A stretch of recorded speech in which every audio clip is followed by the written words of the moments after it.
Hi, I'm Jen Violette. I'm a glass blower from Wilmington, Vermont.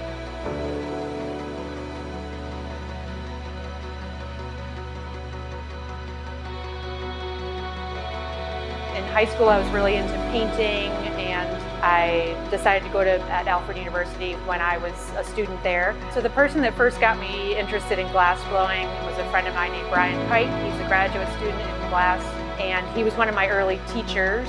He convinced me, oh, you got to try glass blowing. So one evening, myself and a few of my friends that were also freshmen, we all got to try a little glass blowing in the hot glass studio at Alfred. He basically gave me my early base of glass blowing.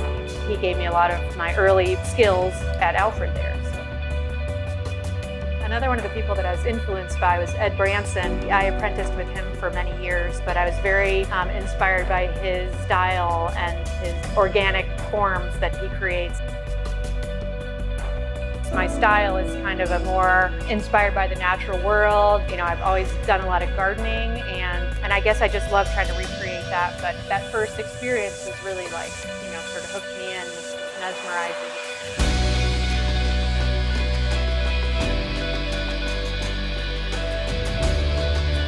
Kind of from then on out, you know, I decided this is definitely something I want to pursue.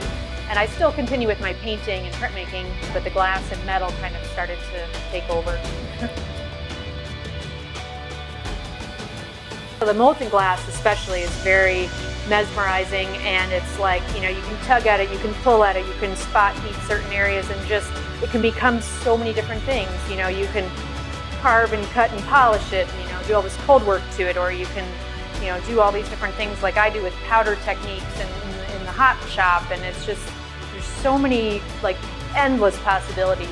It never limits you. You know, you can basically make whatever you want to make, but having that good background set of skills is really important to be able to get to the point where you can make exactly what you want to make and have it come out the way you want it to come out. So being a student at Alfred University, the great thing about it was that I could, even though I was studying in glass, I could also make use of the metal fabrication studio or the bronze foundry or the woodworking shop or the painting studio, so which is really great for me, and I've continued to do that now that I'm older and am a professional artist. You know, I like to use all this mixed media approach, and I don't like to limit myself to different materials. Even though glass is really my passion, I kind of build other stuff around the glass, I guess. So glass is the main focus. I've been blowing glass 27 years, you know, and I've really, you know, had a pretty awesome background. I've been really fortunate to study with so many great glass artists. You know, Lino Tagliapietra would definitely be one of them. Dante Marioni, Billy Morris, Karen Willenbrink Johnson, Pino Signoretto, Martin Yanetsky. Yes, I studied at the Pilchuck Glass School. I had only been blowing glass for just over a year at that point, and I really just honed my skills a lot during that class. Lino and Dante both were just such fabulous teachers. You know, getting that really good base, I think, has helped me later on to be able to do, you know, kind of like anything I wanted to do. Getting that basic blowing skills from like the maestros is pretty awesome, and I was really fortunate at that young age to be able to do that. And then in 2003, I went back to Pilchuck and I studied with Billy Morris, Karen Willenbrink Johnson, and Randy Walker. And that was also like a jointly taught class. And what a fabulous session that was. That's when I started using a lot of powdered glass color, which is what I still use now to create the colors in most of my glass sculptures. I'm a big gardener. When my husband and I first bought our home in 2001, then one of the first things I did was to like dig out a bunch of sod and put in a bunch of vegetable gardens and flower gardens. And I think from like that early experiences, I think I really was inspired by that whole like physicality of it, as well as it all kind of translates into the work that I make. So I think that discovery aspect, just the daily growth and the daily changes, is really what's inspired me.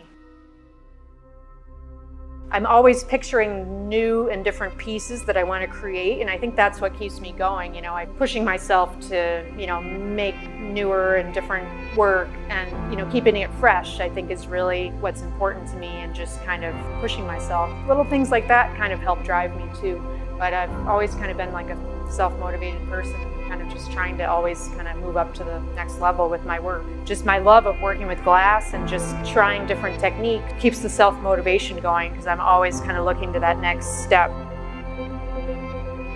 I guess the advice I would have to somebody that's maybe like a glass artist fresh out of college would probably be doing something similar to what I did, would be to work in a production glass studio, hands-on experience where you have to be like starting pieces for another artist, where everything has to be the exact same size, no bubbles, the color has to be just right, the size and shape of your bubble has to be really correct. Like I did that for a number of years for 3 different glass artists, Stephen Fellerman, Ed Branson, who has been a big influence on me, and then Bob Dane's studio, where we are right now making this video.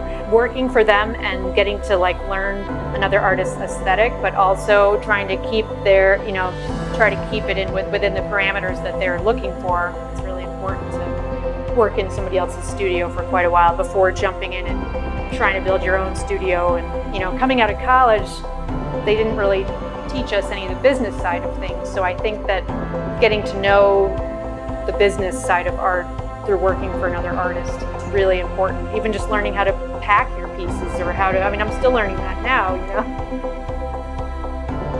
A few of the galleries I'm represented by are Chance Galleries in Stockbridge, Massachusetts, Vetri Gallery in Seattle, Washington, Raven Gallery in Aspen, Colorado, Duncan McClellan Gallery in St. Petersburg, Florida, Epic Gallery in Manchester, Vermont, as well as Edgewater Gallery in Middlebury, Vermont. So if you'd like to see more of my work, you're welcome to go to my website at www.jenviolette.com, or you can follow me on Instagram at Violette Glass.